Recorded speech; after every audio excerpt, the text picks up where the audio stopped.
Katipunera.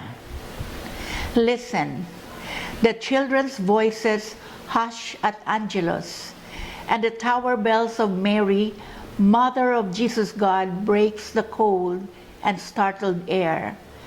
But from the seas and streams and slopes, old winds sweep past the dead years like ghosts that would not sleep. Over towns and towers, the cry of cicadas spells rituals of blood and bone. Echo the chant of gifted tongues. Listen, and I sit, wrapped and anguished at your feet, caught by the nerve strands of your grief. The secret circle closes in this upper room, where scrolls, frayed from too much touch, conjure fast figures in the mind.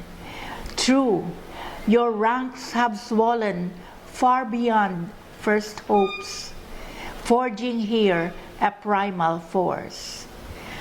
I break into your small circle and serve you coffee in tiny cups. As always, I shall be on my toes, listening behind the door, while in the garden children dance and sing as guards march upon the cobblestones. An inner eye foretells betrayal, but the candlelight cannot reveal who or when or why.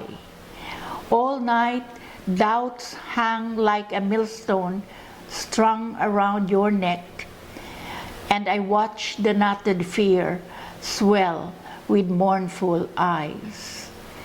And in the night, lying close together, thigh unto thigh, I long to banish stray monsters cowering the crags and caverns of your mind.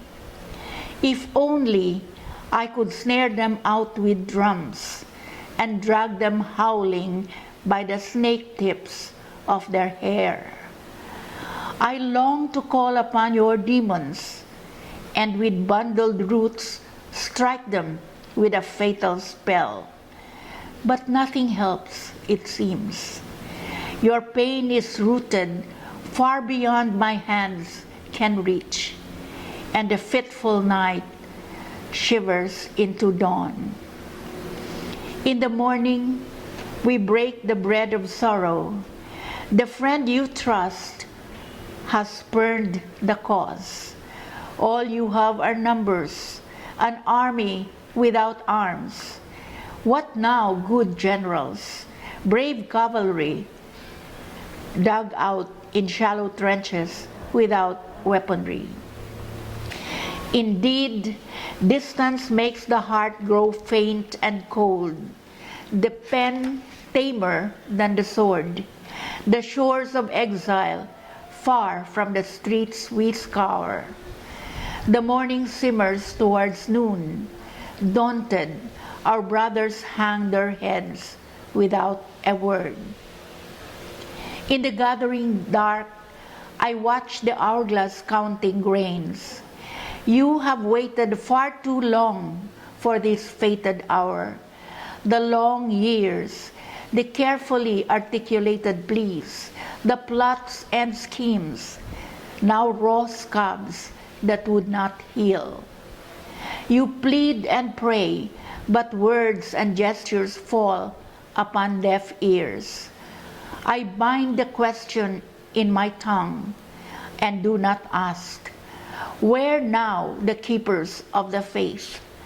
The fine hone of pens are blunted by the pain of birthing a dream with blood.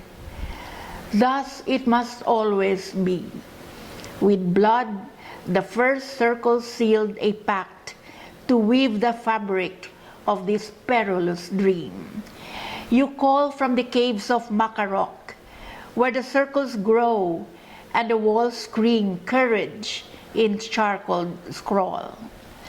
O brave sons of 7,000 islands I have yet to see, With bare hands you face the enemy. Braver be slain than toil under the white man's eye, or reap rich harvests to fatten the king's men, and beat gold to save our souls. The hushed circle breaks, a word confessed betraying all. The streets swarm with soldiers, their footfalls swell upon the stones, their guns rapping at the door. Oh, I know you need not look at me, I know how you must quickly go. Go then, without ceremony, by chance and candlelight, for already a stake rides through my heart. Rue that we bartered blood for bread, bitter brew for wine. Old revered rights recede in the din of bells and bullets in the air.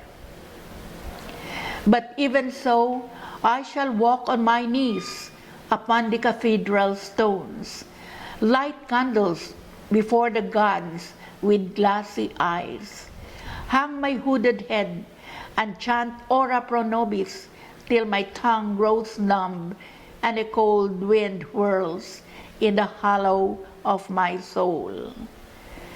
You said you would send for me, but you would not know where I have gone. Draped with deeds, your stamp and seal between my thighs.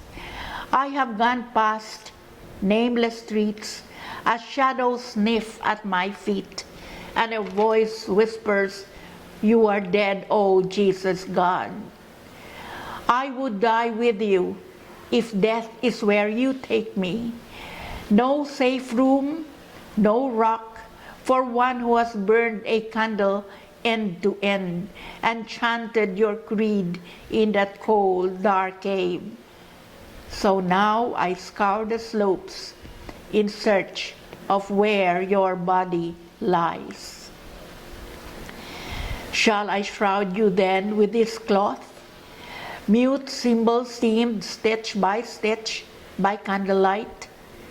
Or shall I hang it from the window of our empty house that seems to wait for your return?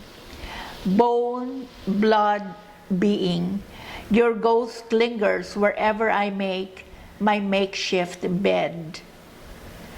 Oh, I grow old, knowing I have no urn nor jar to hold your dust. Only my heart holds echoes of that hour when bullets split your bone. Does it matter now how I have always been afraid? You were much too brave and would not listen. But I honor you and lift both your sword and word.